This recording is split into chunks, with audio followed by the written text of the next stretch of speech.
Dans cette vidéo, je vais vous montrer comment cloner, ou ce qu'on appelle en anglais sur GitHub, créer une branche, forker, à défaut d'un meilleur terme, mon modèle pour votre premier devoir, le site Internet. Donc, la première chose à faire va être de vous rendre sur github.com/JSMarié, qui est mon profil. Ensuite, vous allez cliquer sur HTML, CSS Workshop, JOU 4100, JOU 4500. Vous voyez que jusqu'à maintenant, il y a une trentaine de personnes ici sur la droite qui ont créé une branche. Ça, ce sont les fichiers que vous pourrez utiliser. Donc, ce qu'on va faire, c'est que vous allez venir sur la droite, quand vous serez dans mon répertoire, et vous cliquez sur Fork. Évidemment, moi, je ne peux pas créer de branche de mon propre projet puisque j'en suis le propriétaire, mais dans votre cas, ce bouton devrait être en noir ou gris foncé plutôt que gris pâle. Une fois que c'est fait, vous devriez obtenir une page qui ressemblera à celle-ci, mais avec votre nom d'utilisateur. Donc, vous aurez quelque chose comme github.com, votre nom d'utilisateur, HTML, CSS, Workshop et la cote du cours, ainsi que tous ces fichiers. Une fois que ça c'est fait, vous allez copier l'URL ici ou couper et vous allez ouvrir GitHub Desktop. Moi, ma page d'accueil ressemble à ça. Il est possible que la vôtre soit un petit peu différente.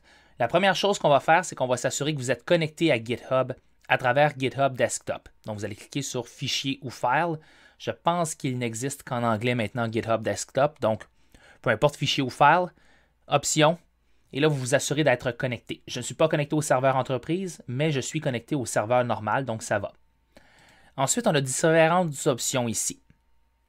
On peut créer un tutoriel dans un répertoire. On peut cloner un répertoire depuis Internet. On peut ajouter un nouveau répertoire sur notre disque dur. Et donc, on le crée et ensuite, il va se connecter en ligne. Ou on peut, si vous avez déjà un site Internet complètement codé sur votre disque dur, l'ajouter à GitHub à travers GitHub Desktop. Donc, GitHub Desktop est un peu comme un pont entre votre ordinateur et votre page GitHub, votre profil GitHub. On va cliquer sur cloner un répertoire, clone et repository. Et là, vous avez deux options principales. GitHub.com, vous pouvez le chercher dans vos répertoires. Normalement, si vous avez créé une branche, ben là, il devrait être ici. Dans mon cas, JSMarié /HTML CSS Workshop. Dans votre cas, ce serait votre nom d'utilisateur.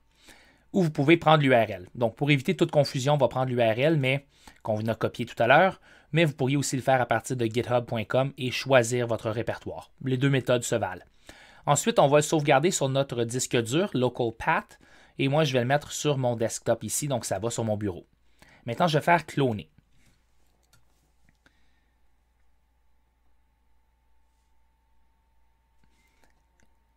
Et là, maintenant, on a cette nouvelle fenêtre, ce qui veut dire que nos fichiers sont synchronisés.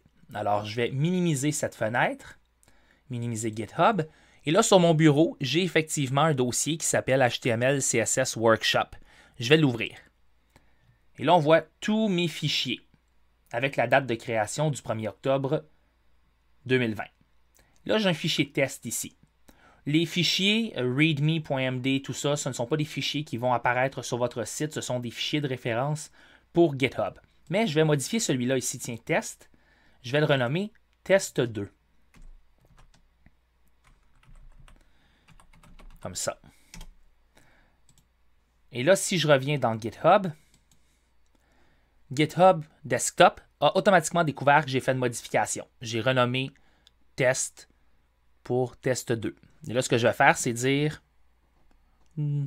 nouveau nom de fichier ou quelque chose du genre, une indication de ce que j'ai fait. Je peux mettre une description plus longue. Commit to master et ensuite push origin. Là, j'avais un seul changement qui est un nouveau nom de fichier. Une fois que ça sera fait et que je retourne sur GitHub, là, c'est toujours test. Si je recharge ma page, test 2, le changement s'est opéré. Et ça va vraiment se faire chaque fois que vous modifiez un fichier. Donc, vous ouvrez le fichier index.html qui est sur votre bureau, vous renommez page 2 et page 3 selon les instructions pour le devoir, vous modifiez la feuille de style CSS, vous modifiez le contenu des pages HTML. Tous ces changements-là vont être automatiquement enregistrés par GitHub Desktop, comme on l'a vu tout à l'heure. Il y aura la liste ici sur la gauche. Vous pourrez les soumettre. Push Origin, donc pour envoyer les changements sur Internet. Et ces changements-là vont se répliquer dans votre répertoire qui, encore une fois, devrait porter votre nom d'utilisateur et HTML, CSS Workshop, les codes de cours comme nom. Une fois que c'est fait, n'oubliez pas d'aller dans Settings et de suivre les instructions pour publier votre page web et vous devrez soumettre à la fois ce lien vers votre répertoire, de même que le lien vers votre site web actif sur Internet à travers GitHub Pages. Une chose à savoir avec GitHub Desktop, c'est que quand vous faites des modifications, donc automatiquement, ils sont enregistrés ici. Ce que je vous suggère pour éviter toute confusion, c'est qu'une fois que vous aurez téléchargé le répertoire, fermez GitHub Desktop, travaillez de façon locale sur votre disque dur pour créer votre site Internet en suivant les instructions et à la toute fin, vous enverrez le tout d'un seul coup.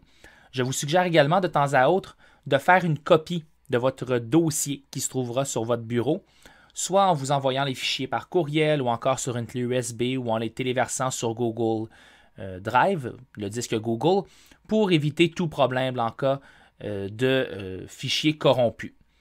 Alors voilà pour ce qui est de l'aperçu de GitHub Desktop et de la procédure pour cloner un répertoire. Si vous avez des questions, n'hésitez pas à me contacter. Autrement, je vous souhaite bonne chance avec ce premier devoir.